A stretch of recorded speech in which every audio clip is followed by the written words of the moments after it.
Hello, everyone. This is Cindy Sidewind for Game Show Gumbo, and this is it. This is part 12 of the Price is Right Price of Game rankings. We only have a few more to go, and then that's it. 6 to be exact. We'll take a look at those 6 games, and then we will give the big 111 game long list a final go through.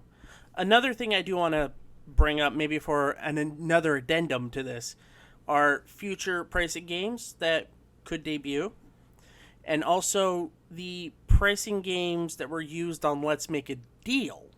Maybe that could be used as a future video for this. Maybe sort of like an epilogue of sorts. But we don't have that much time because, well, who knows when the world will end, so let's just get right to it. And I need to reset.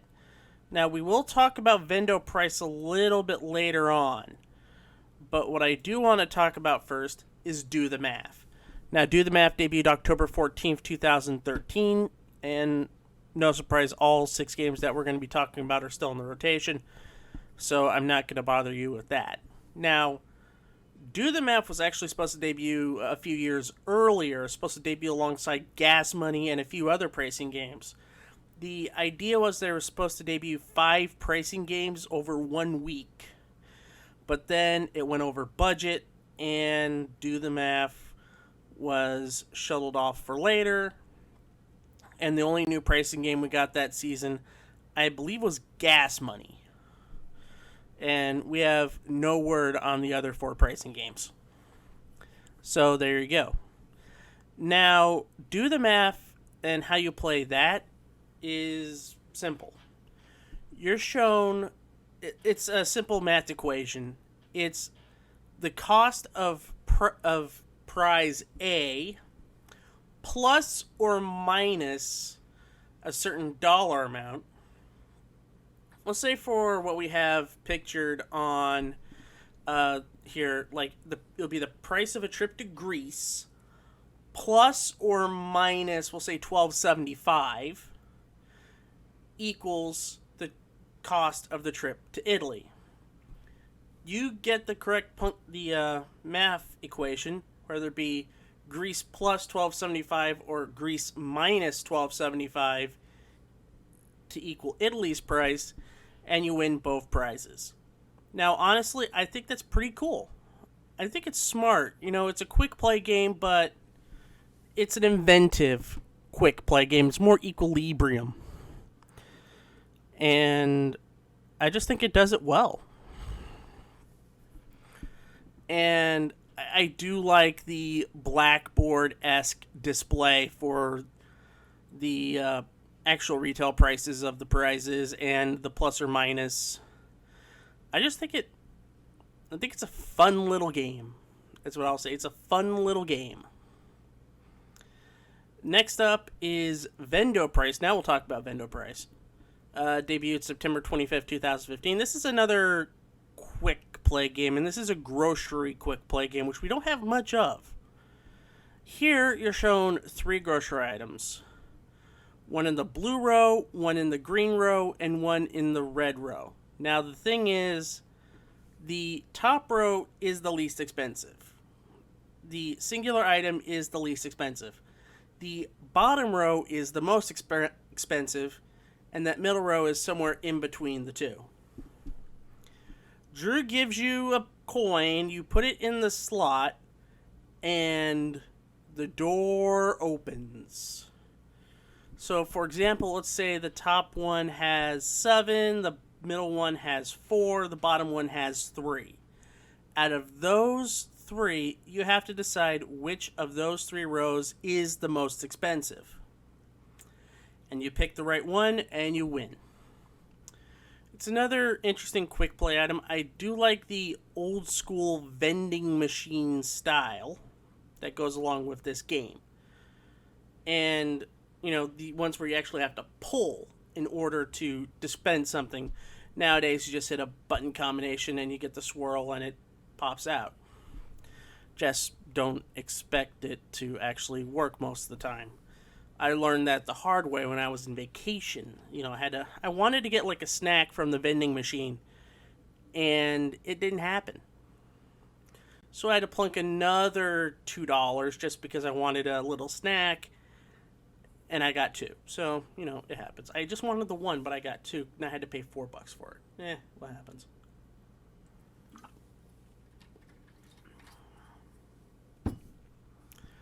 As I take a drink, which, by the way, this sparkling ice black cherry, this would definitely be a top shelf item. So the gimmick is fine, and there's nothing inherently wrong with it. Now we get to Hot Seat. This is one of the most more ambitious set pieces.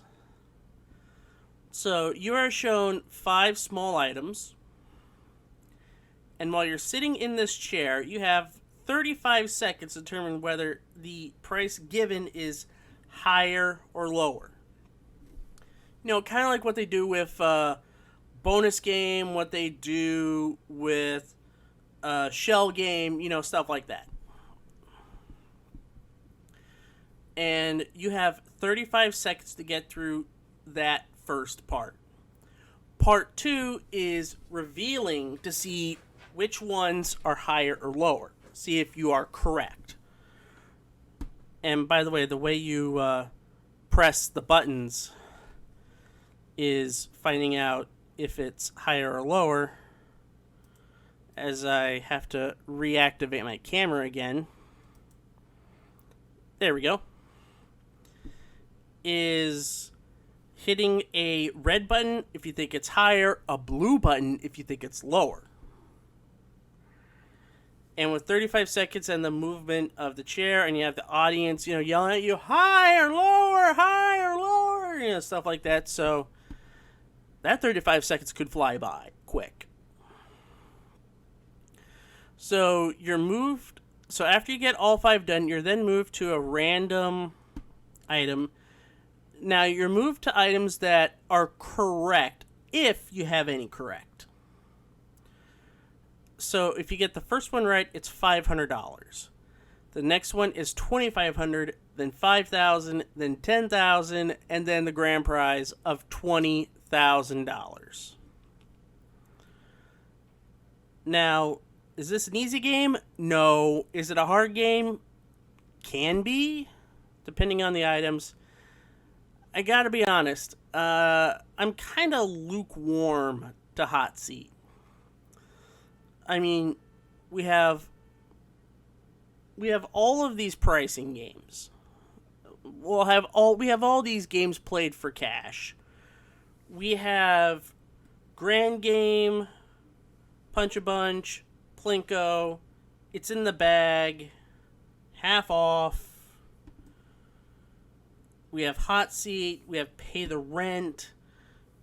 I guess you could throw Gas Money and Pass the Buck up there, because those are played for hefty amounts of cash. 5,000.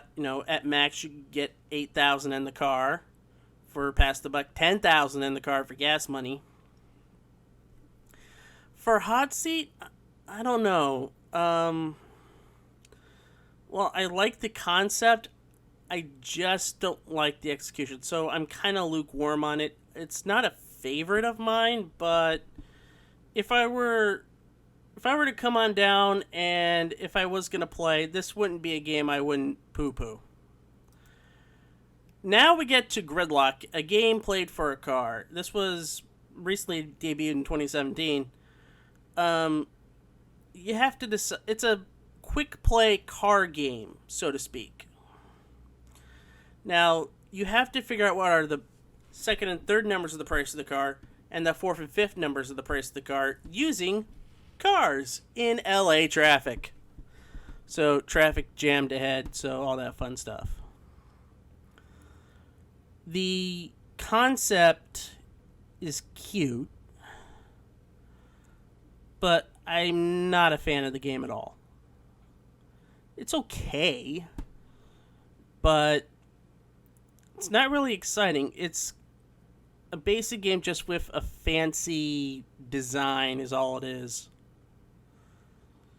And with being a car game, this is a game played exclusively for a car. Kind of expect more. But I get it with traffic.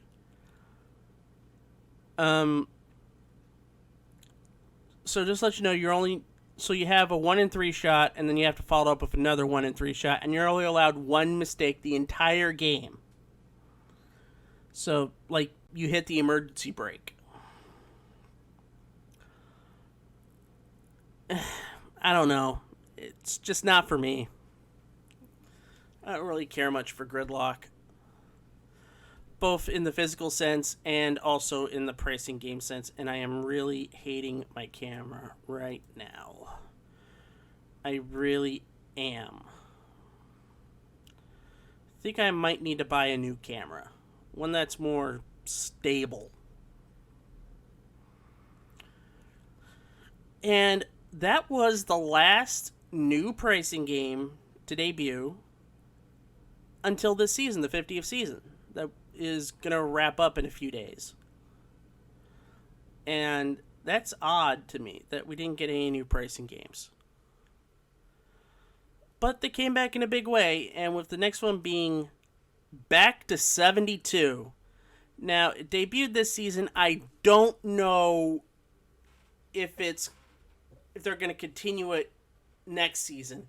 I don't think they are, though. I think this is an exclusive game or a limited run game.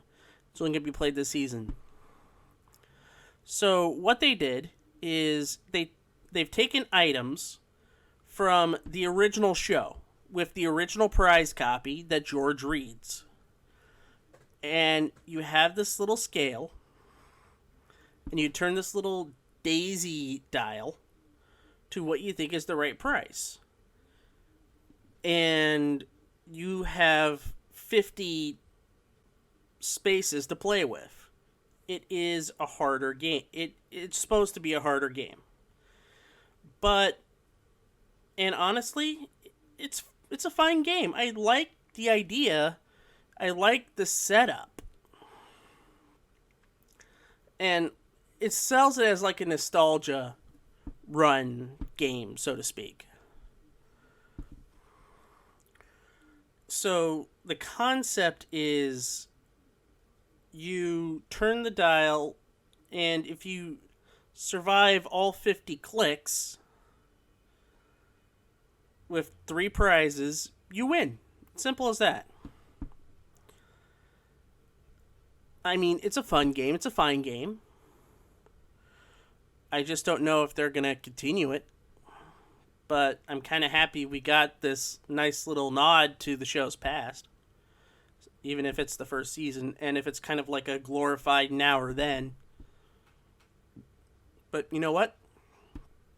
Perfectly fine with me.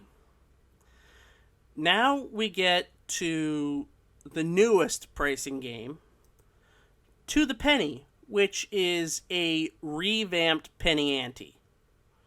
So here's how this works. You're given 5 pennies by Drew, and you have to figure out the actual retail price of 5 grocery items. The first item is going to have 2 choices, the second choice 3, the third choice 4, the fourth one is 5, and the fifth one will have 6 items. Now, if you get it right, you move on. If you get it wrong, you have to give up 2 pennies in order to get back into the game. Now, there is an option where you can lower the amount of choices that you have by 1, but in order to do that, you have to spend 1 penny in order to do that. Which means if you get the first 4 right, which is a prize out of 2, out of 3, out of 4, and out of 5, if you get all 4 of them right, without any helps or without any rebuys, you win the grand prize. And that's something that I'm very interested in. And the breakdown is 1,500 for first, 3,000 for second, 6,000 for the third item, 12,000 for the fourth item, and the grand prize of 25,000. While it might seem easy, it gets a lot harder as it go on because the price values are a lot more, well, shall we say, a lot more split, per se. Early on, they're a lot more split.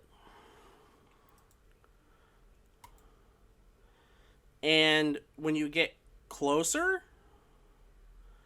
they're a lot more bunched up. So it's like $2.99, $3.49, $4.59, stuff like that. And once again, I am sorry about the camera stuff. And I like this game, and I think this is the game that, if you're going to revamp Penny Ante to a cash game, this would be a damn fine way to do it. Well, that's it. That's all of the pricing games. And now, here is the list. And we're going to start with the 11 worst pricing games ever made. The absolute worst. We have Joker, which I still contend will always be the absolute worst pricing game ever. Bar none. Change my mind. You could play the game perfectly and still lose. That is a crime. Then you have Professor Price, which was just way out there, trying to blend general knowledge questions on a pricing game show, which didn't work. It was only played twice. Then you have Double Digits, which was too confusing for its own good. Nobody won it, I do believe. I think it was only played like a few times. But the only saving grace from it from being lower than Professor Price, that the idea was there and it gave us temptation. The original Bullseye was not that good. And essentially it was just too hard to win. Even if they gave you the lower amount. Like if it's between 2,400 and 2,500. Trying to narrow it down that way. Stack the Deck is the worst pricing game currently on the rotation. I don't think it's going to last too long because even Drew's getting fed up with it, if recent episodes are to indicate. Then you have Shower Game because of its design. It's not that fun to play and all that fun stuff. Then you have Telephone Game, which wasn't fun. Mystery Price, once again, too confusing. On the nose, just a poorly thought out way to cash in on hole-in-one. Secret X is the second worst pricing game still in the rotation. Once again, you can play the game perfectly and lose because of luck. 101 is Gallery Game, mainly because it was just too hard, because you're only given a little piece of the number. And yeah, it just didn't work. Now, we get to the regular rankings. We have Finish Line at 100, On the Spot at 99, Clearance Sale at 98. I am just going to get rid of my camera because it's not working, even if I disable the latency. So here you go. You're just going to focus on the prices, on the games. Balance Game 84 is 97. Gridlock is 96. Once again, not a fan of it. And it's just too derivative and way too much going on.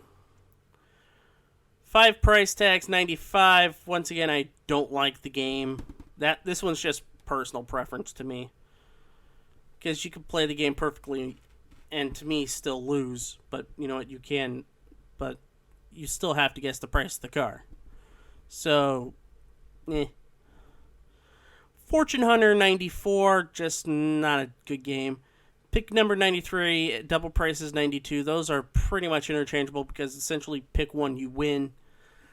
Step Up 91, that is kind of confusing. Then you have just a swath of mediocrity right here. Switch, Side by Side at 89, Walk of Fame 88, Give or Keep 87, Trader Bob 86, That's Too Much 85, Half Off 84. I guess the way I did rank the cash games, that Half Off is the worst one, oddly enough. Because I don't think I listed Fortune Hunter yet. I think that's on the next one. Add 'em Up 83, One Right Price 82, Double Cross 81, number 80 Poker Game 79, Vendo Price. Once again, okay, quick game. 78 Credit Card, 77 Blank Check or Check Game, 76 Split Decision, 75 Two for the Price of One, 74 Pocket Change, 73 Do the Math, 72 Line 'em Up, 71 Easy as 1, 2, 3. Did I really not miss Fortune Hunter? No, 94 is Fortune Hunter, so Fortune Hunter is the worst cash game. Then we have Flip Flop at 70, Magic Number at 69, nice. 68 is Gas Money, 67 Squeeze Place, 66 Grocery Games, 65 Hurdles, 64 Freeze Frame, 63 Swap Meet, 62 One Wrong Price, and 61 is Coming or Going. 60 Bump, 59 Hit Me, 58 Balance Game, 57 is Cover Up, 56 Back to 72, I just think it's neat. 55 Barker's Markers, 54 Take Two, 53 is Super Saver, 52 Bullseye 76, 51 is Checkout, and now we get to the top 50. Right, not yet. There it is. Hot Seat is 50. Barker's Bargain Bars 49. Pass the Buck 48. Penny Ante 47. Now I put To the Penny at 46 because to me Penny Ante and To the Penny is a bit of a wash, so it's best to keep them together. 45, Make Your Move. 44, Buy or Sell. 43 is Pushover. 42, Shopping Spree. 41 is Three Strikes, which I still like. 40 is More or Less. The last Barker pricing game is number 40. 39 is Safecrackers. 38, Danger Price. 37, The Phone Home Game. 36 is Now or Then. Now let's see if the camera works now. Finally. Now, 35 is Switcheroo, which I do like anywhere that you have a nice urgency game, which I think is good. Urgency games are always good. High-Low at 34, Lucky 7 at 33, Most Expensive 32, Pick a Pair at 31. Top 30 time, Shell Game is 30. It's Optional 29, One Away is 28. Time is Money is 27. Now, this would have placed a lot higher. Like, I would have put this top 20, maybe top 15, if the original just wasn't that well thought out. 26 is Range Game. 25 is Pay the Rent. I love spectacle games on The Price is Right. And Pay the Rent, Triple Play, Rat Race, the three big spectacle games. Golden Road also. It's fantastic. 24 is Bonus Game, the aforementioned Triple Play, 23. Card Game, 22. Bonkers is 21. I wish Bonkers were played more. We have 20 with 10 chances. It's always exciting to see somebody nail that game. Any Number 19. Race Game, 18. Spelling Bee, 17. Hole in 1 or 2 is fantastic. I love Hole in 1 or 2. It's 16. Let 'em Roll is 15 because I love Yahtzee. 14, Master Key, which I wish would be played more. Money Game, 13. Pathfinder, 12. It's in the Bag is 11. And now finally, the top 10. Dice Game is 10. Grand Game is 9. Punch-A-Bunch is 8. We have essentially 3 cash games on here. Super Ball is 7, which is honestly the best retired game out there. It's a spectacle game, but it's a lot of fun. Rat Race is number 6. You could have Rat Race on every show and I wouldn't get bored of it. 5 is Temptation. Again, this is a personal favorite of mine. I went to a Price is Right taping in 2018, and they asked what pricing game would you like to play the most, and I said Temptation is one that I would have loved to play the most. More than Plinko or Punch-A-Bunch, I would love to have played Temptation. Clock Game number 4, that's one of those urgency games that I just love a lot. Cliffhanger's 3, Yodely Guy will always have a place in my heart. Golden Road is 2, I can't deny it. Plinko is, as and always will be, number 1. It's when you think of The Price is Right, you think of 3 things: the showcases, the big wheel, and Plinko. That's it. There's no other way to. You can't get around it. Plinko is as synonymous with The Price is Right as Bob Barker, the big wheel, and Yolanda. I think that's right. Yeah, Yolanda. And with that ends the whole thing. As my camera fails one last time, I just want to say thank you. Thank you for coming with me through this endeavor, all of the pricing games ever done. Now, I might need to buy a new camera, and I will probably do that, and you can help me do that too, by watching the videos, because ad revenue and all that fun stuff, by commenting on the video, which gets more people to see this video, by liking the video, it bumps up that algorithm quite a bit. Subscribing to the channel helps a lot too. And if you want to directly support me, become a Patreon backer at patreon.com/GameShowGumbo. I am Cindy Seidelman, and I am going to shop for a brand new webcam. Take care, everybody. Have a nice one, and we'll see you in the future. Bye for now.